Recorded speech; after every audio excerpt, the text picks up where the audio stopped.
Hello, आज हम जानेंगे स्केचअप के अंदर जो यूज़फुल कमांड्स होती है वो कौन-कौन सी होती है। मतलब जो ज़्यादातर यूज़ की जाने वाली कमांड्स।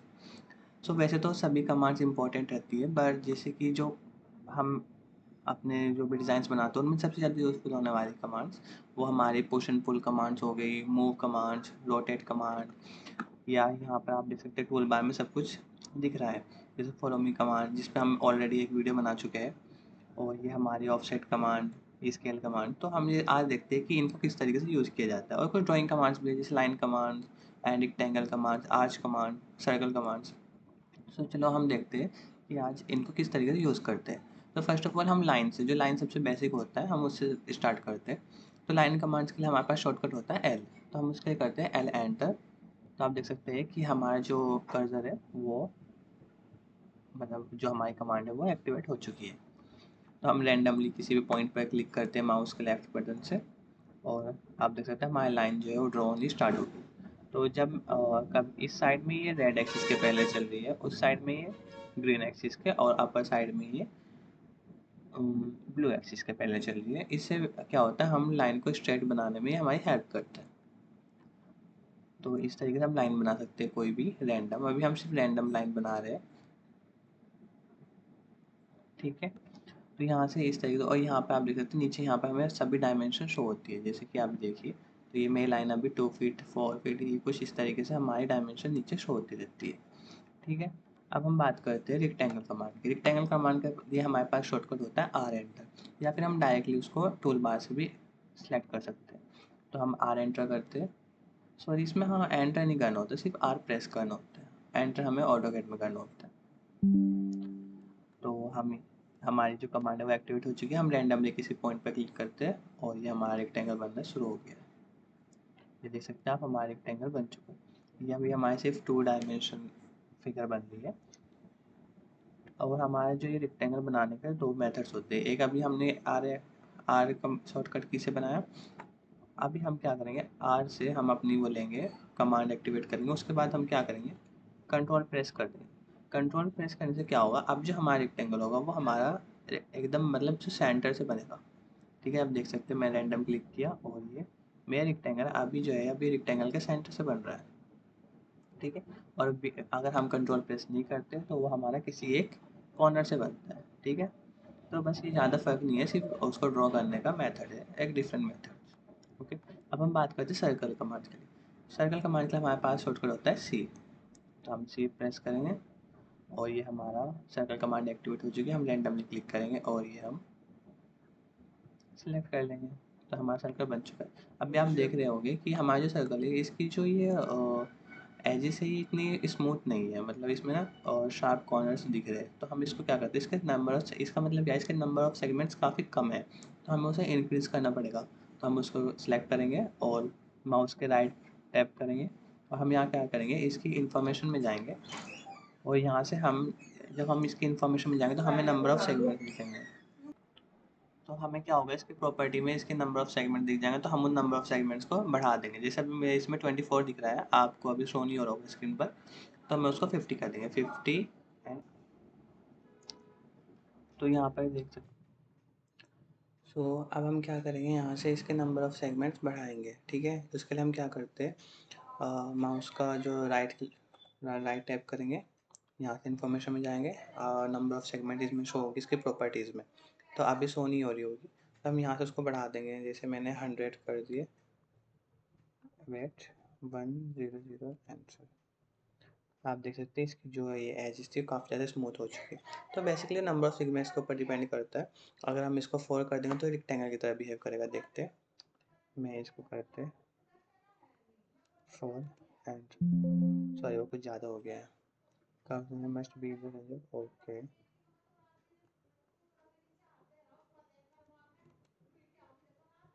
मैंने 3 किया नंबर सेगमेंट, तो एक ट्रायंगल बन चुका है, ठीक है।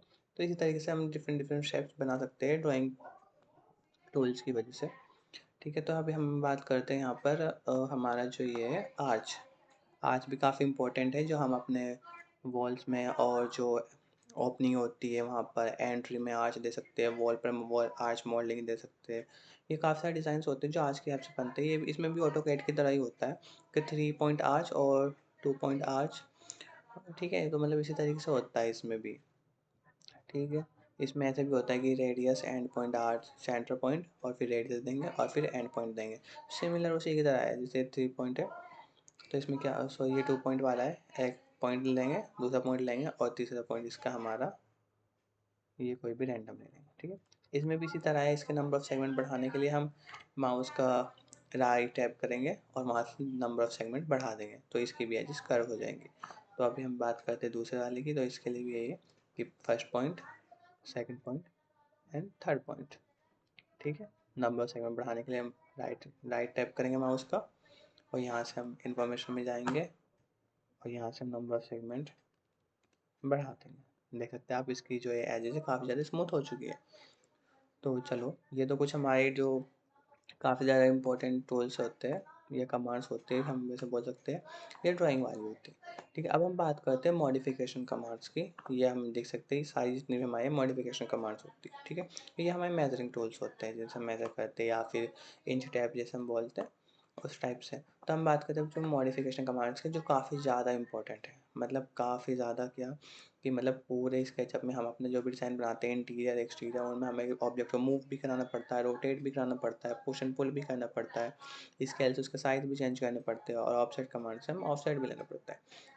ठीक है, तो चलो हम बात करते हैं फर्स्ट ऑफ ऑल जो काफ़ी ज़्यादा इंपॉर्टेंट है वो है पुश एंड पुल कमांड। इसके लिए हम यहाँ से टूल बार से भी इसको एक्सेस कर सकते हैं या फिर इसके लिए हमारे पास क्या होता है, पी इसके शॉर्टकट होते हैं, हम पी एंटर करेंगे तो हमारा देख सकते हैं कि जो हमारी कमांड है वो एक्टिवेट हो चुकी है। तो ये क्या होता है, जिस भी मैं फेस पे इसको लेकर जाता हूँ ये उस फेस को शो कर देता है कि इतने ही एरिया को ऊपर पुश या पुल करेगा। ठीक है, तो आप देख सकते हैं मैं यहाँ पे लेकर गया तो ये पूरा ये वाला जो फेस है ये इसको पुश या पुल कर सकते हैं। तो मैं इस पर टैप करूँगा और मैं ऊपर साइड इसको पुल करूँगा या फिर नीचे की साइड मुझे पुश करना तो इससे पुश करूँ। ठीक है, तो मैंने इसको रैंडम, अभी सिर्फ हम रैंडम बना रहे हैं फिगर्स, तो सिर्फ कमांड्स को सीखने के बेसिस पर। तो यहाँ पर हमारा डायमेंशन से अभी कोई भी मतलब नहीं है, तो मैंने इसको रैंडमली से पुल कर लिया। ठीक है, तो ये हमारी एक शेप बन चुकी है। इसी तरीके से हम इसको वापस नीचे मुझे करना है पुश, वो भी कर सकते हैं। ठीक है, अब हम यहाँ पे क्या कर सकते हैं इसको, अब इसका एक मेथड और होता है हमारे पास इसका, कि अगर मैं किसी ऑब्जेक्ट को पुश एंड पुल करता हूँ, ठीक है, बट अगर मैं यहाँ पर साथ में इसके कंट्रोल प्रेस कर देता हूँ, कंट्रोल प्रेस करने से क्या होगा, ये उस सेक्शन को भी शो करेगा कि कहाँ के बाद मैंने इसको पुश एंड पुल करने स्टार्ट किया था। जैसे अब मैंने कंट्रोल प्रेस किया तो मेरे जो कर्सर है इसके साइड में एक प्लस का साइन आ गया। तो अब जब मैं इस पर क्लिक करता हूँ और मैं इसे ऊपर पुश पुल करता हूँ तो ये देख सकते हैं आप यहाँ पर जो है ये शो कर रहा है कि इस सेक्शन के बाद से मैंने इसको पुश एंड पुल करने स्टार्ट किया था। ठीक है, तो इसका एक मेथड ये भी होता है, ये भी काफ़ी यूज़ होता है, जैसे हम वॉल्स बनाते हैं और कोई भी ओपनिंग देते हैं, विंडो के लिए ओपनिंग देते हैं, डोर्स के लिए ओपनिंग देते हैं, तो वहाँ पर यूज़ होता है। सपोज़ करो अब हम इसकी हेल्प से हम किसी ऑब्जेक्ट के अंदर ओपनिंग भी प्रोवाइड कर सकते हैं। सपोज दैट कि मैंने इसको एक काफ़ी बड़ी एक वॉल बनाई है। ठीक है, मैंने इसको ऐसे पुल किया और काफ़ी बड़ी वॉल बनाई है। अब मैं क्या करता हूँ यहाँ पे रैंडम में एक रेक्टेंगल बना दो, रेक्टेंगल के मैंने आपको बताया था आर इसके शॉर्टकट होते हैं, तो मैंने आर टैप किया और मैंने रैंडमली अभी एक रेक्टेंगल बना दिया। सपोज मुझे यहाँ पर विंडो बनानी है, तो विंडो बनाने के लिए मुझे यहाँ पे क्या चाहिए, ओपनिंग चाहिए जहाँ ताकि मैं यहाँ पर अपनी विंडो लगा सकूँ। तो इस वॉल में मुझे ओपनिंग करने के लिए क्या करना पड़ेगा, अब मैं पूरे, अब इसको कैसे ओपनिंग करेंगे यहाँ पर, तो इसका मेथड यही है कि मैं पुश एंड पुल कमांड का यूज़ करूँगा। तो उसके लिए मैं पी एंटर करता हूँ जो कि उसका शॉर्टकट होता है। ठीक है, और पी एंटर करने के बाद क्या करेंगे, हम इस फेस को क्या करेंगे, सिलेक्ट करेंगे और पीछे लेकर जाएंगे। कहाँ तक लेकर जाना है, कि जो हमारी ये जो पूरी वॉल है, इस पूरी वॉल के जो लास्ट ये वाली वॉल है, ठीक है, वहाँ तक लेके जाएंगे। और लेकर जाने के बाद देख सकते हैं आप यहाँ पर क्या हो गया है, एक ओपनिंग प्रोवाइड हो चुकी है। अब हम यहाँ पे अपने जो भी डोर या विंडो लगानी है हम उसको लगा सकते हैं। ठीक है, सपोज दैट, और ज़रूरी नहीं है हम सिर्फ रेक्टेंगल की ओपनिंग दे सकते हैं, हम इसमें आर्च भी दे सकते हैं, हम इसमें सर्कल भी दे सकते हैं। सर्कल के लिए हम सपोज दैट मुझे आर्च प्रोवाइड करना है, यहाँ पे मैं आर्च प्रोवाइड करता हूँ। मैं यहाँ पे एंटर किया, यहाँ पर एंटर किया और मैंने ये आर्च बना दिया। लेकिन अभी ये क्या है, अभी ये क्लोज फिगर नहीं है, मुझे इसे क्लोज करना पड़ेगा। तो क्लोज करने के लिए मैं यहाँ से एक लाइन ड्रॉ करता हूँ, एल एंटर से मैंने लाइन ड्रॉ किया। अब ये पूरी एक फेस बन चुका है क्लोज फिगर, क्योंकि ओपन फिगर में तो कोई ओपनिंग होगी ही नहीं, क्योंकि वो फिगर अभी बंद ही नहीं है। तो ठीक है, अब मैंने जो पूरा क्लोज फिगर बना दिया है। अब उसके बाद मैं पी एंटर करता हूँ, पी प्रेस करता हूँ, और उसके बाद मेरी जो कमांड है वो एक्टिवेट हो चुकी है। यहाँ से हम इसको सिलेक्ट करेंगे और पीछे सिर्फ इसके जो हमारे वॉल है उसके लास्ट एज तक लेकर चलेंगे, और देख सकते हैं आप यहाँ पर भी ये ओपनिंग प्रोवाइड हो चुकी है। तो हम जैसे वॉल के जो सॉरी वॉल हो गया या फिर जो एंट्री होती है, ठीक है, वहाँ पर जो आर्च वाली ओपनिंग प्रोवाइड कर सकते हैं हम, उसमें इसका काफ़ी यूज़ करते हैं। और ज़रूरी नहीं है सिर्फ रेक्टेंगल और आर्च ही, यहाँ पर सर्कल से भी कर सकते हैं। सर्कल के मैं सी प्रेस करता हूँ, तो यहाँ से मैं रैंडमली एक सर्कल बना लेता हूँ।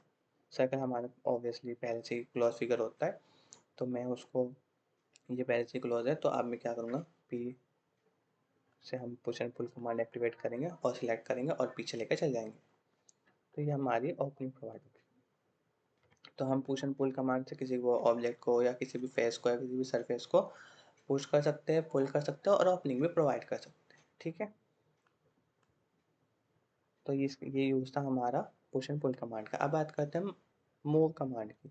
मूव कमांड के लिए क्या होता है, अब देखो सिलेक्ट करने का मेथड, इसमें ना सिलेक्ट करने का मेथड भी काफ़ी ज़्यादा इंपॉर्टेंट है। वो काफ़ी लोग उसमें कंफ्यूज होते हैं कि किसी ऑब्जेक्ट को कैसे सिलेक्ट करना है। अगर मैंने सिंगल टैप किया तो मेरा सिर्फ ये फेस जो है ये फेस सिलेक्ट होगा, समझ रहे हो, सिर्फ ये फेस सिलेक्ट होगा। अगर मैं डबल टैप करता हूँ, मीन्स माउस की बात कर रहा हूँ मैं, माउस का जो लेफ्ट बटन है मैं इसको डबल टैप करता हूँ, तो अभी सॉरी 3 बार हो गया है, तो डबल टैप करता हूँ तो मेरा ये फेस भी सिलेक्ट हुआ है और ये जो एजेस है ये भी सिलेक्ट हुई है, समझ रहे हो आप।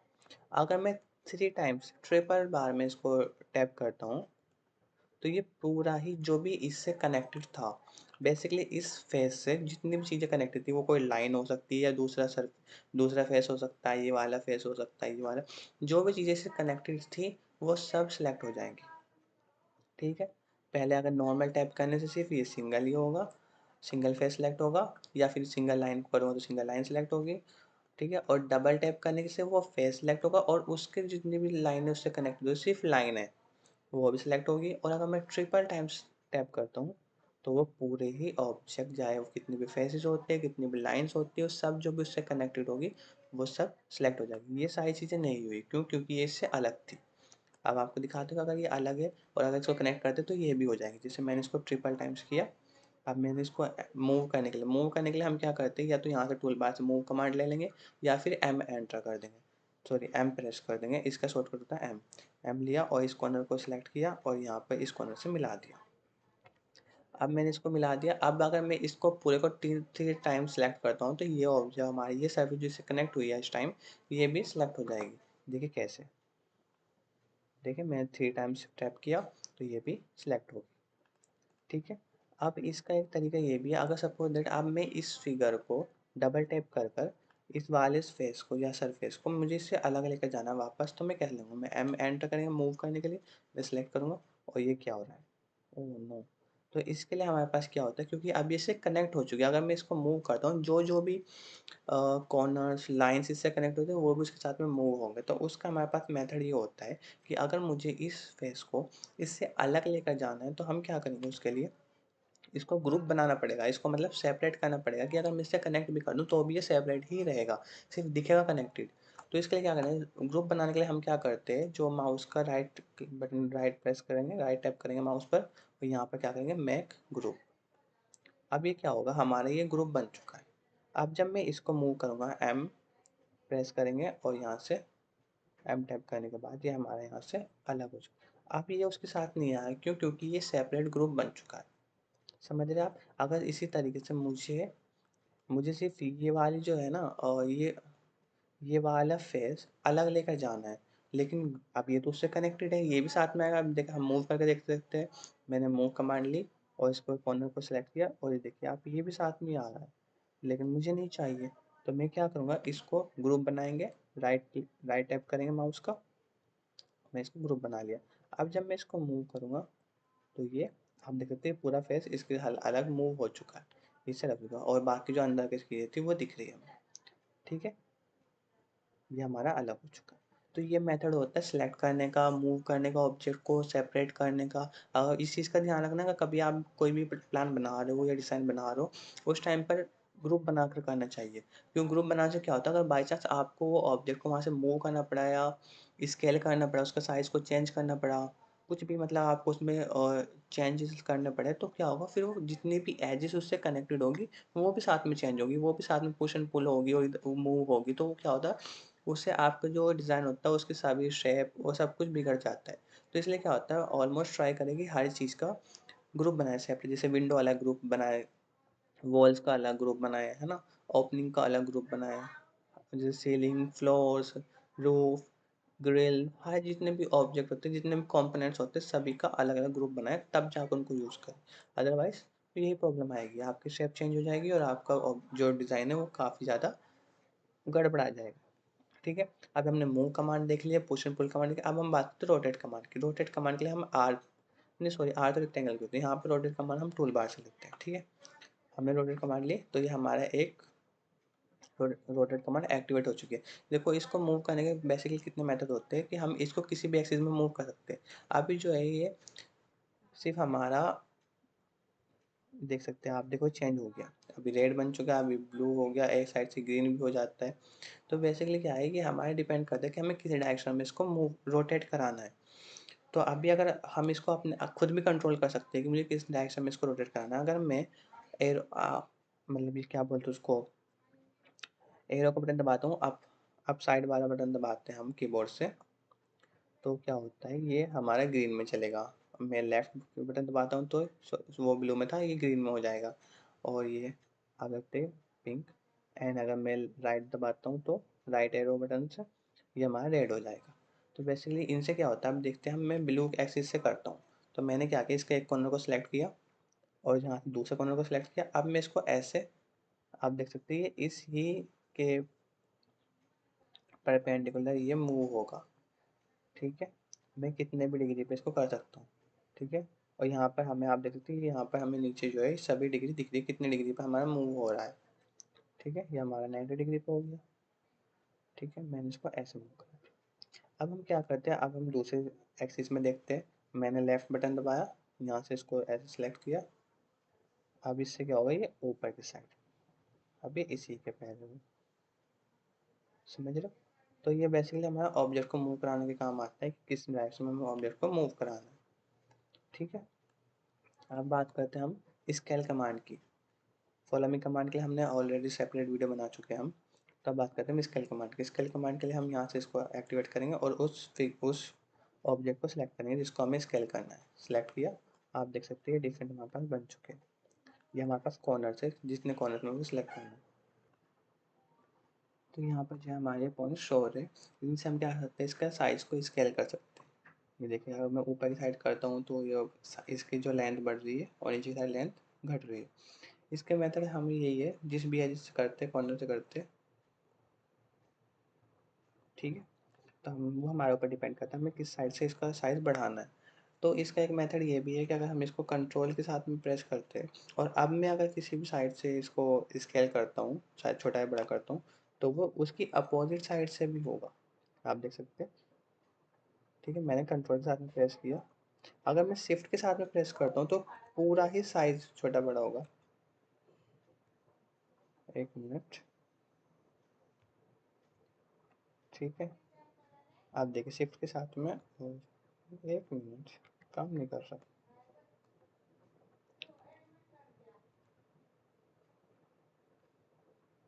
ठीक है, आप देख सकते हैं पूरा का पूरा जो है हमारा साइज छोटा बड़ा हो रहा है अगर शिफ्ट प्रेस करते हैं तो। और कंट्रोल प्रेस करते हैं तो सिर्फ दोनों ही एक्सिस होगी। ठीक है,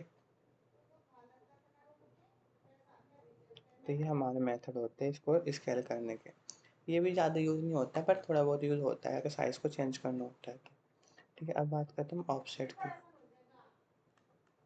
ऑफसेट कमांड का भी ज़्यादा कुछ यूज़ नहीं है, सिर्फ किसी ऑब्जेक्ट को ऑफसेट डालने की। ठीक है, मैंने यहाँ से ऑफसेट कमांड ली और इस फेस को सिलेक्ट किया। अब मेरे ऊपर है कि मुझे कितना वो करना है। अब मुझे यहाँ से 1 फीट, सॉरी 1 इंच रखना है, तो ये हमारा 1 इंच हो चुका है, थोड़ा ज़्यादा छोटा हो गया। लाइक मुझे 1 फीट करना है, तो ये मेरा 1 फीट हो चुका है। ये ऑफसेट इसी के लिए होता है। ठीक है, और ज़रूरी नहीं है कि हम अंदर की साइड ही ऑफसेट डाल सकते हैं, हम बाहर की साइड भी कर सकते हैं।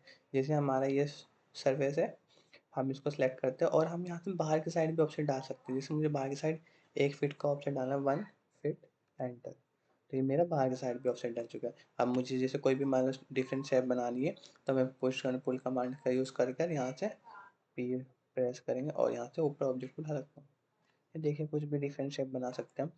तो ये हमारी जो कमांड्स है काफ़ी ज़्यादा यूज़फुल कमांड है जो स्केचअप में मोस्टली यूज़ होती है। ठीक है, सो ये हमारी इंपॉर्टेंट कमांड्स थी। बाकी इसमें इतनी ज़्यादा इंपॉर्टेंट नहीं है। एक ये हमारी जो यहाँ पर है, ये मेजरिंग टैप, इसका भी यूज़ करते हैं। इसका यूज़ बेसिकली हम कोई भी ऑब्जेक्ट अपने अकॉर्डिंग डालना होता है। इसलिए मुझे इससे ऊपर कोई लाइन बनानी है तो मैं यहाँ से ऊपर की साइड कितने पे डालूंगा, लाइक मुझे और 3 फीट पे चाहिए, 3 फीट पे। अब मैं जो भी ऑब्जेक्ट बनाता हूँ वो मुझे लाइन खींचनी, तो मैं यहाँ पे लाइन खींचूँ तो मुझे पता चल जाएगा मेरी 3 फीट पर लाइन डल रही है। ठीक है, तो इसका ऐसे ऐसे यूज़ करता है। अब मुझे इधर से भी अगर 3 फीट चाहिए तो 3 फीट एंटर। मुझे यहाँ पे कोई ऑब्जेक्ट लगाना था कि इधर से भी 3 फीट पर, इधर से भी 3 फीट पर, तो मुझे पता चल गया कि उसका सेंटर यहाँ पर आएगा। तो मैं यहाँ पर उस ऑब्जेक्ट को कोई भी लाइट हो सकती है या क्लॉक हो सकती है, जैसे इंटीरियर डिज़ाइनिंग में हमारा कोई भी फ्रेम हो सकता है, फोटो फ्रेम्स हो सकते हैं, कुछ भी हो सकता है, डेकोरेटिव आइटम्स वॉल पे लगाने वाले। हम उसको हमें पता चल गया कि मुझे इधर से 3 फीट पे, इधर से 3 फीट मेरा, सो मेरा सेंटर ये बैठ रहा है यहाँ पर। ठीक है, तो इसका यूज़ इसीलिए करते हैं, बाकी ज़्यादा इसका यूज़ इस नहीं है।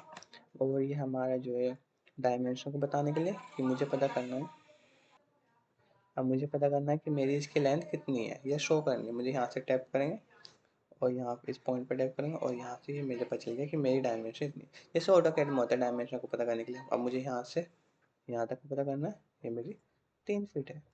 ठीक है, तो यही हमारे कुछ जो क्या बोलते हैं उसको, हमारे कुछ इम्पोर्टेंट कमांड्स थी जिसका यूज़ कर कर हम अपने स्केचअप में कोई भी डिज़ाइन ईजिली बना सकते हैं। तो आई होप कि आप लोगों को अच्छे समझ में आया होगा। So thank you. अगली वीडियो में हम कुछ और कमांड्स की बात करेंगे जो काफ़ी और ज़्यादा इम्पोर्टेंट नहीं है, जो इम्पोर्टेंट थी वो यही थी। ओके।